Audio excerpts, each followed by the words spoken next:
रुद्र देशमुखचे पाऊल इतक्या जोरात जमिनीवर पडत होते की जणू त्याच्या बुटाचा आवाज संपूर्ण देशमुख वाड्याच्या संगमरवरी आवारात घुमत होता. त्याच्याजवळ आदिती जोशीची छोटी थरथरणारी बोटं अडकली होती, पण रुद्रची पकड तितकीच घट्ट. आकाश काळं निळं होतं.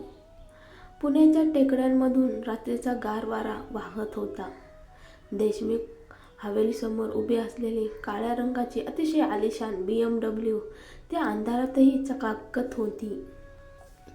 गाडी जवळ येताच एक नोकर धावत आला आणि दार उघडून नम्रपणे मान झुकवली. रुद्रने एक शब्दही न बोलता दार उघडले. त्याचा आवाज जड, गंभीर, जणू आत काहीतरी वादळ घोंगावत होतं. बस आत. त्याचा स्वर आदेशासारखा होता. आदिती एक क्षण दचकली. ती इतक्या मोठ्या श्रीमंत जगात वाढलेली नव्हती. अशा गाड्या तिने फक्त सोशल मीडियावर किंवा चित्रपटामध्ये पाहिल्या होत्या. ती सावकाश आत बसली. सीटवर स्पर्श होताच ती धिजली. हे काय आहे?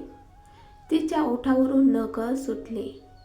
सीट इतकी मऊ, इतकी सुबक होती की जणू ढगावर बसल्यासारखं वाटत होतं. लक्झरीचा सुगंध, गाडीतील नीरव शांतता, सगळंच अविश्वसनीय. रुद्र तिच्या बाजूने येऊन बसला. गाडीचे दार आपटल्यासारखे बंद केले आणि गाडी सरकू लागली. काही मिनिटं गाडीमध्ये इतकी शांतता होती की दोघांच्याही श्वासाचे आवाज ऐकू येत होते. रुद्रने तिच्या हातातून त्याची पकड सोडली. तेव्हा आदितीला जाणवलं त्याचे हात किती थंड होते. जणू तो काहीतरी दाबत होता, काहीतरी जास्त खोल दुःख. आदितीने हिंमत गोळा करून विचारलं, तुम्ही एवढे रागात का आहात? रुद्रने डोळे बंद करून सीटला टेकला. त्याचा जबडा घट्ट आवळलेला. मी रागात नाही.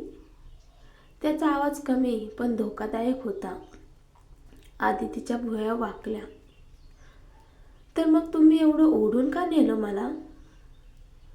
रुद्रने अचानक तिच्याकडे पाहिलं.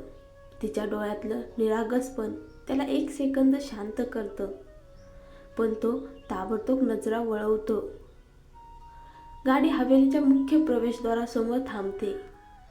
त्या हवेलीची भव्यता इतकी जोरात होती की आदितीला श्वास घ्यायलाही विसर पडला. पांढऱ्या संगमरवरी जिने, लांब लांब झुंबर, सोन्याच्या नक्षीचे दरवाजे आणि आत सेवकांची धावपळ.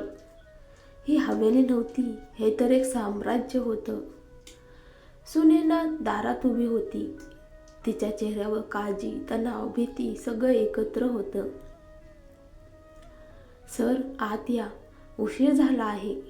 आणि ती काहीतरी सांगणार इतक्यात रुद्र हात वर करतो. मी नाही विचारलं. सुनैना ताबडतोब शांत झाली. जड साड्यांचे आवाज ऐकू येतात. माळ्याचा सुगंध हवेत पसरतो. माधुरी देशमुख, रुद्रची सावत्र आई, हळूहळू खाली उतरते. तिच्या चेहऱ्यावर बनावटी स्मित होतं. डोळ्यात तीक्ष्णता होती. अरे रुद्र, इतक्या रात्री कोण आहे ही मुलगी? तिचा आवाज जणू गोड पण धारदार, चाकूसारखा. रुद्र तितक्या नजरेने तिच्याकडे पाहते. तुमच्या परवानगीशिवाय आणलेली व्यक्ती तुम्हाला विचारायची गरज आहे असं वाटतंय का? माधुरचे हसू क्षणात गायब झाले. पॅलेसच्या दुसऱ्या मजल्यावर आवाज येतो. भाऊ, हीच का ती मुलगी? शालाका रेलिंगला टेकून उभी होती. डोळ्यात उपहास, अभिमान. जिन्यावरून उतरता उतरता ती आदितीकडे वरपासून खाली पाहते. अहो हो, मस्तच आहे, पण भाऊ तुमच्या लेवलची तर नाही वाटत. आदिती डोळे खाली करते. ती कोणतेही वाद नको म्हणते. पण रुद्र अचानक वळतो. त्याचे डोळे प्रचंड लाललेले. शलाका, मर्यादा ठेव. तिच्याबद्दल एक शब्दही चुकीचा बोललास तर घरातून पहिले तू निघशील. शलाकाची हसरी मुखवटा जणू तुटते. माधुरी दचकते. रुद्र, घरातील लोकांशी असं बोलतात का? रुद्र तिच्याकडे एकदाच पाहतो. मी माझ्या लोकांशी कसा बोलतो हे माझं प्रकरण आहे.